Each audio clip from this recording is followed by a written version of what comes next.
Om Swastiastu. Perkenalkan, nama saya Nikada Pramestia Kumadewi dengan NIM 2412021129, Fakultas Bahasa dan Seni, Prodi Pendidikan Bahasa Inggris. Nah, di sini saya akan menjelaskan secara singkat 15 materi wawasan kependidikan yang sudah kita pelajari. Namun sebelum lanjut, izinkan saya untuk menyampaikan kalimat inspiratif dari Ki Hajar Dewantara. Pendidikan adalah kunci untuk membuka pintu masa depan, dan melalui pendidikan kita dapat meraih kemajuan yang lebih baik. Nah, lanjut ke materi. Bab pertama, makna pendidikan.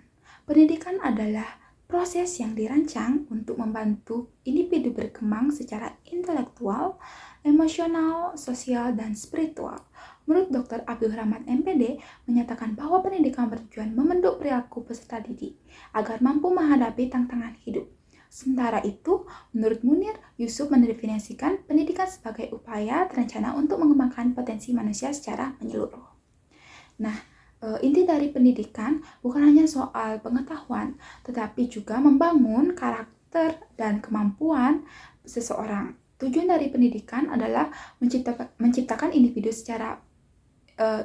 individu yang berkualitas secara moral, intelektual, dan sosial, serta mampu memberikan kontribusi positif kepada masyarakat. Nah, contohnya, seorang siswa dari desa terpencil mendapatkan beasiswa pendidikan, lalu menjadi dokter, dan kembali ke desanya untuk membantu masyarakat. Nah, lanjut kita akan membahas bab 2 dan bab 3. Hakikat pengetahuan dan nilai. Pengetahuan merupakan kombinasi informasi, keterampilan, dan nilai yang membantu individu memahami serta membuat keputusan. Dalam pendidikan, pengetahuan diajarkan secara sistematis melalui kurikulum yang menghubungkan teori dan praktik. Nah, nilai dalam pendidikan sangat penting karena menjadi dasar pembentukan karakter. Pendidikan tidak hanya mentransfer ilmu, tetapi juga menanamkan nilai-nilai moral seperti kejujuran dan empati. Kesimpulan dari pendidikan harus menjelaskan pengetahuan dengan nilai-nilai moral agar menghasilkan individu yang berpikir kritis dan berkarakter. Nah, contoh hakikat pengetahuan. Guru mengajarkan cara bercocok tanam modern di sekolah pertanian yang langsung dipraktikkan siswa di lahan percobaan. Nah, sedangkan contoh hakikat nilai, seorang siswa membantu teman sekelasnya yang kesulitan memahami pembelajaran, menunjukkan nilai empati dan kerjasama, namun saat ujian tidak boleh. Bab 4, pengertian dan sejarah kurikulum. Kurikulum adalah rencana pembelajaran yang mencakup tujuan, materi, metode, dan evaluasi. Kurikulum di Indonesia telah berkembang sejak tahun 1947 hingga saat ini, dengan kurikulum merdeka yang menekankan fleksibilitas pembelajaran, proyek berbasis kompetensi, dan penguatan karakter melalui profil pelajar Pancasila. Dan pelajaran hidup yang kita bisa ambil adalah sejarah kurikulum yang menunjukkan bahwa pendidikan harus selalu relevan dengan kebutuhan zaman dan masyarakat. Nah, contohnya dalam kurikulum merdeka, siswa membuat proyek tentang pengelolaan sampah plastik di lingkungan sekitar. Bab 5 dan bab 6. Faktor-faktor dan landasan pendidikan. Faktor pendidikan meliputi kondisi internal seperti dukungan keluarga dan eksternal seperti teknologi. Pendidikan juga memiliki berbagai landasan. Yang pertama adalah filosofis, mengacu pada Pancasila, fokusnya pada pembentukan karakter. Nah, yang kedua ada psikologis, memahami perkembangan mental siswa untuk pembelajaran yang efektif. Yang ketiga ada sosiologis. Sosiologis pendidikan sebagai alat pemerataan sosial. Yang terakhir adalah kultural, menghargai keberagaman budaya. Nah, dari keempat itu kita bisa mengambil kesimpulan pendidikan yang efektif memperhatikan faktor-faktor dan landasan tersebut untuk menciptakan sistem yang adil dan harmonis. Nah, contoh pada faktor pendidikan, seorang siswa dengan dukungan orang tuanya belajar coding di rumah dan memenangkan lomba teknologi nasional. Contoh landasan pendidikan, sekolah adat di Kalimantan mengajarkan matematika menggunakan contoh hitungan dari kegiatan berburu tradisional. Nah, kita lanjut membahas bab 7, sistem pendidikan nasional dan standar pendidikan. di bab 7 ini kita akan membahas berdasarkan UU nomor 20/2003 sistem pendidikan bertujuan mencerdaskan bangsa dan menjamin akses yang setara. 8 standar nasional pendidikan SNP mencakup standar isi, proses, kompetensi, hingga penilaian. Kerangka Kualifikasi Nasional Indonesia (KKNI) memastikan lulusan memiliki kompetensi sosial yang sesuai kebutuhan dunia kerja. Koherensi antara SNP dan KKNI menciptakan lulusan yang siap berkontribusi di masyarakat. Contohnya, pemerintah memberikan bantuan komputer ke sekolah-sekolah untuk memenuhi standar fasilitas pendidikan.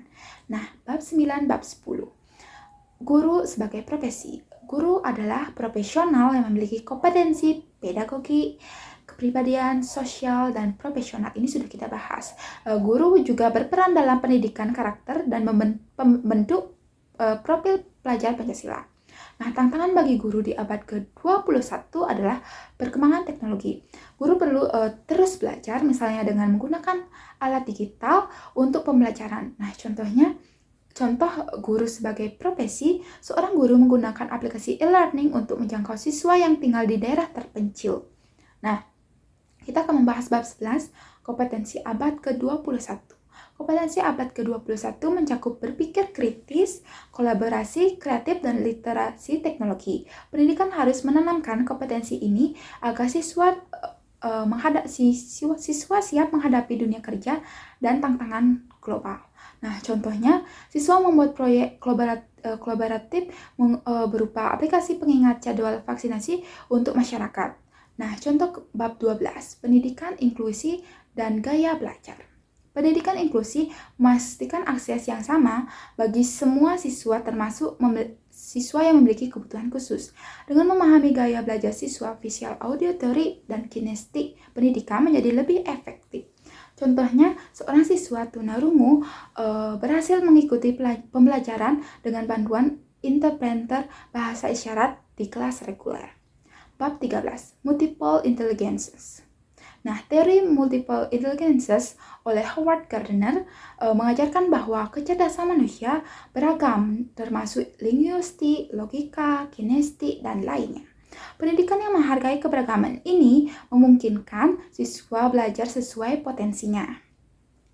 Contohnya, siswa dengan kecerdasan musikal membuat lagu tentang pentingnya menjaga lingkungan. Nah, sehabis itu kita akan membahas bab 14, bab 15, literal dan komersialisasi pendidikan. New literations dalam pengajaran bahasa seperti literal digital dan media relevan di era modern. Namun, komersialisasi pendidikan harus dicegah karena bertentangan dengan tujuan pendidikan nasional dan prinsip keadilan dalam UUD 1945. Pelajaran hidup, pendidikan adalah hak setiap individu, bukan komoditas. Nah, contoh literal digital, siswa membuat video pendek untuk kampanye anti-bullying dan mempublikasikan di media sosial seperti Instagram, TikTok, YouTube, dan lain sebagainya.